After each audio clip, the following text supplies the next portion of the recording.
Chapter 48 400 Days. Sia sat huddled in the back seat next to me. Saurav sat next to the driver who was taking us all back to Gurugram. Viren and Billu had separately taken Shastri to the Sushant Lok police station in their own car. Our car zipped through the empty road at night and reached Gurugram much faster than usual. Sia kept looking outside the car with a blank expression. She turned to look at me once. I smiled at her. She did not respond. I took out my phone and made a call. Keshav? Alia whispered in a sleepy voice as she picked up the phone. Hi, sorry to wake you up. I could hear her make her way out to the living room. She spoke again. Why are you calling me so late? It's 2 in the morning. I am coming to your place. What? Yes. Can you tell the watchman downstairs you are expecting me so that he lets me into your tower? What? Now? Are you crazy? Why? Have to tell you something. Are you drunk? Manish is sleeping in the other room. Wake him up too. What? We will be there in 10 minutes, I said. We? There's more than just you? Yes, don't worry. See you soon, I said and ended the call. I turned towards Sia. Are you okay? Want anything? She nodded. What? Home. I rang the doorbell of Alia's house with one hand and held Sia's hand in the other. Saurav and the tower watchman stood behind me. 3 rings later, Alia opened the door. Yes, Keshav, she said. Manish stood behind her. He rubbed his eyes, just awakened from sleep.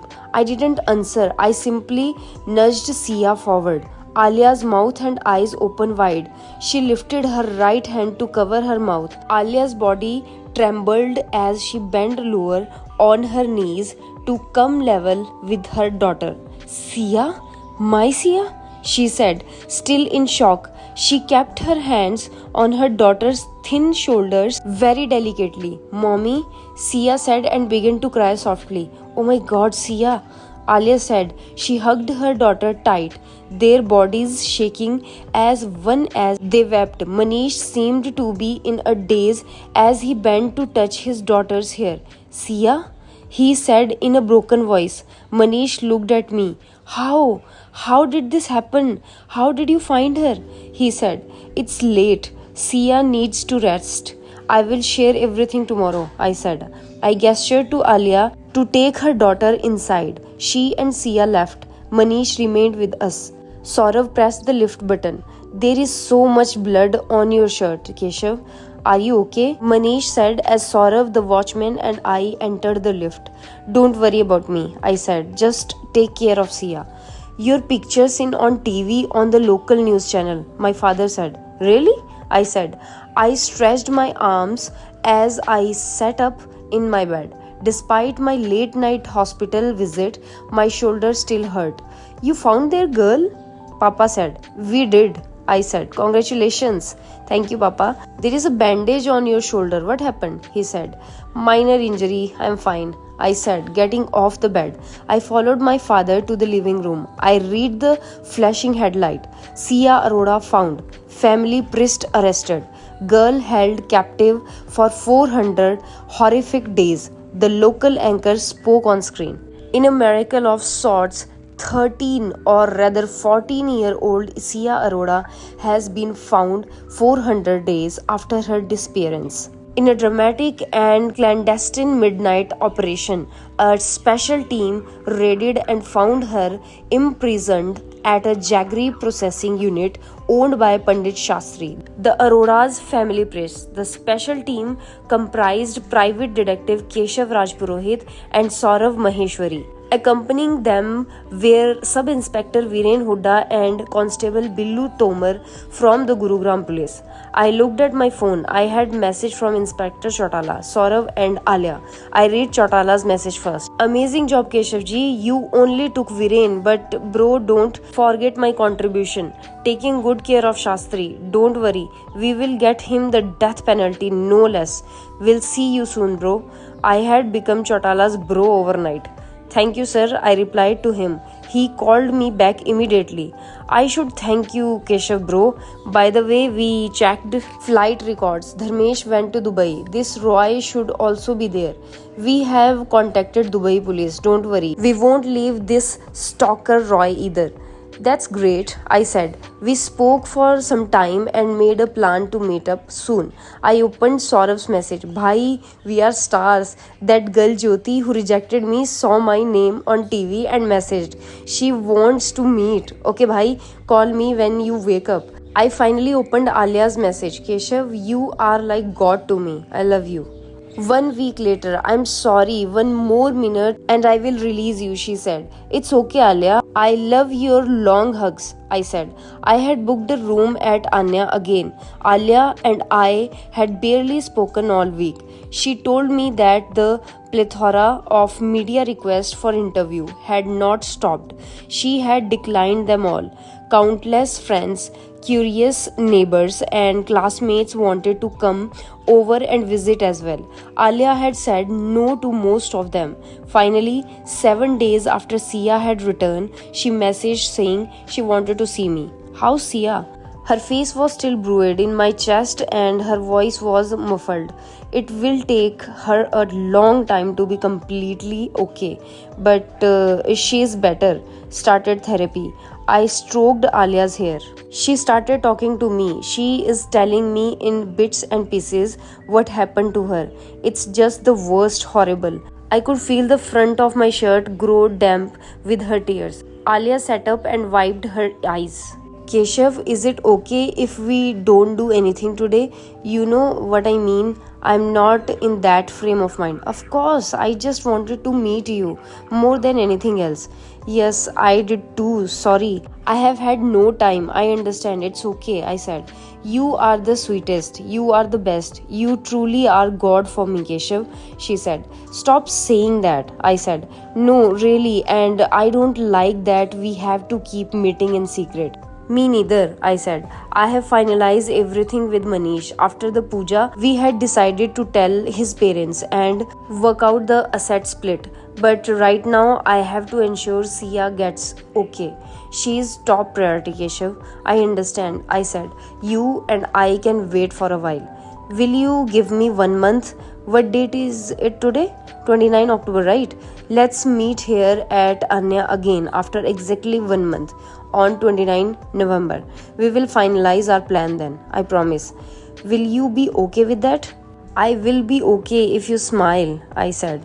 Just focus on healing Sia. She smiled as we embraced each other again. 1 more week later, Alia's father-in-law and husband are here, my mother said, standing at my bedroom door. Huh?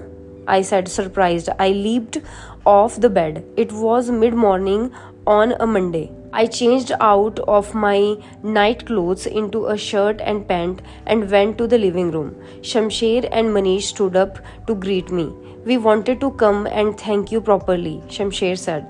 Thank you. Welcome, uncle. Hello, Manish. How is Sia doing?